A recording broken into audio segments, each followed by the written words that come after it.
to you from the cabinet room at 10 Downing Street. This morning, the British ambassador in Berlin handed the German government a final note stating that unless we heard from them by 11 o'clock, if they were prepared at once to withdraw their troops from Poland, a state of war would exist between us. I have to tell you now that no such undertaking has been received, and that consequently this country is at war with Germany. You can imagine what a bitter blow it is to me with all my long struggle to win peace and failed. Yet I cannot believe that there's anything more or anything different that I could have done and it would have been more successful. Up to this very last, it would have been quite possible to have arranged a peaceful and honorable settlement between Germany and Poland. But Hitler would not have it. He had evidently made up his mind to attack Poland whatever happened. And although he now says he put forward reasonable proposals which were rejected by the Poles, that is not a true statement. The proposals were never shown to the Poles, nor to us. And though they were announced in the German broadcast on Thursday night, Hitler did not wait to hear a comment on them, but ordered his troops to cross the Polish frontier the next morning. The action shows convincingly that there is no chance of expecting this.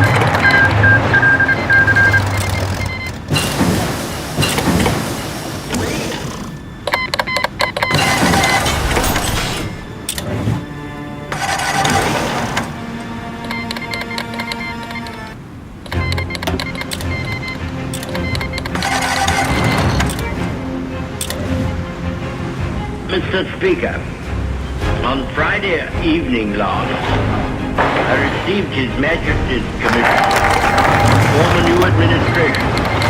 It was the evident wish and will of Parliament and the nation that this should be conceived on the broadest possible basis, and that it should include all parties, both those who supported the late government and also the parties of the opposition.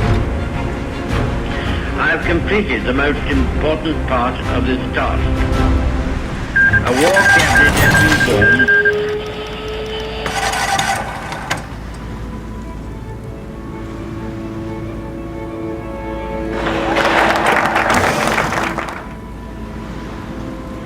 This was a great trial of strength between the British and German air forces. Can you conceive a greater objective for the Germans in the air than to make evacuation from these regions impossible and to sink all these ships which were displayed?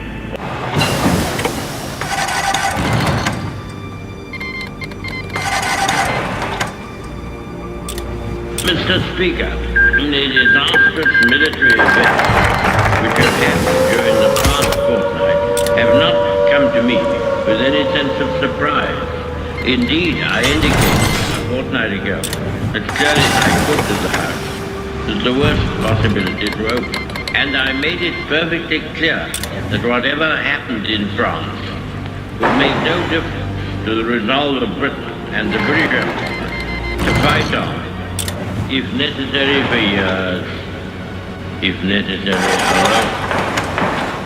I have thought it right upon this occasion to give the House and the country some indication of the solid practical ground on which we base our inflexible resolve to continue the war.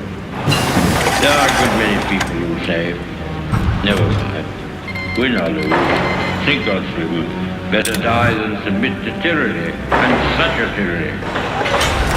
And I do not dissociate myself from them.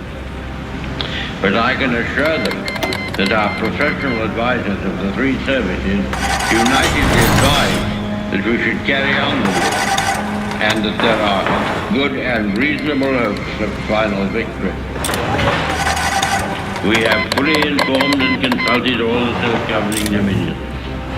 These great communities, far beyond the ocean, who have been built up on our laws and on our civilization, and who are absolutely free to choose their course, but are absolutely devoted to the ancient motherland, and who feel themselves inspired by the same emotions which lead me to stake our oath upon duty and honor. We do not yet know what will happen in France, or whether the French resistance will be prolonged, both in France and in the French Empire overseas. The French government will be throwing away great opportunities and casting adrift their future if they do not continue the war in accordance with their treaty obligation, from which we have not felt able to release them. The House will have read the historic declaration in which it is the desire of many Frenchmen and of our own hearts, we have proclaimed our willingness at the darkest hour in French history to union of common citizenship in this struggle. However matters may go in France, or with the French government, or other French governments, we in this island and in the British Empire will never lose our sense of comradeship with the French people. If we are now called upon to endure what they have been suffering, we shall emulate their courage. And if final victory rewards our toils, they shall share the gain. Aye, and freedom shall be restored to all. We abate nothing of our just demand. Not one jot of little do we receive. Czechs, Poles, Norwegians, Dutch, Belgians have joined their causes to our own. All these shall be restored.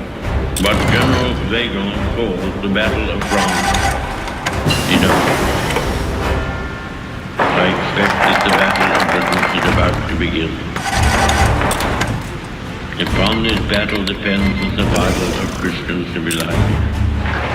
Upon it depends our own British life and the long continuity of our institutions and our empire.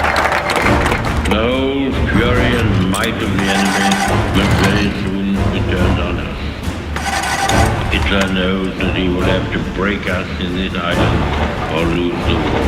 If we can stand up to him, all Europe may be free, and the life of the world may move forward into broad, sunless uplands. But if we fail, then the whole world, including the United States, including all that we have known and cared for, will sink into the abyss of a new dark age, made more sinister and perhaps more protracted by the lights of perverted silence. Let us, therefore, brace ourselves to our duty.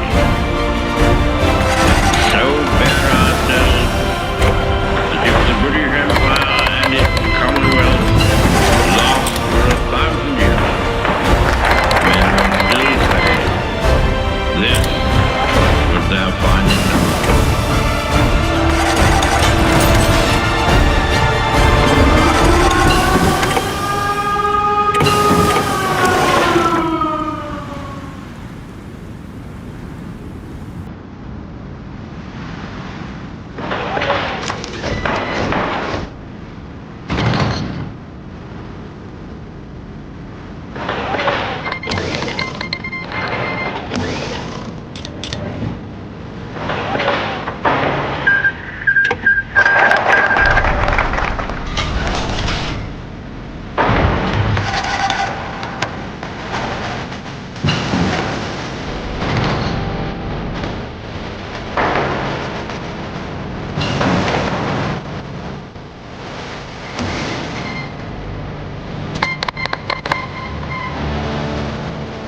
Vice President, Mr. Speaker, members of the Senate, the House of Representatives, yesterday, December 7th, 1941, a date which will live in infamy.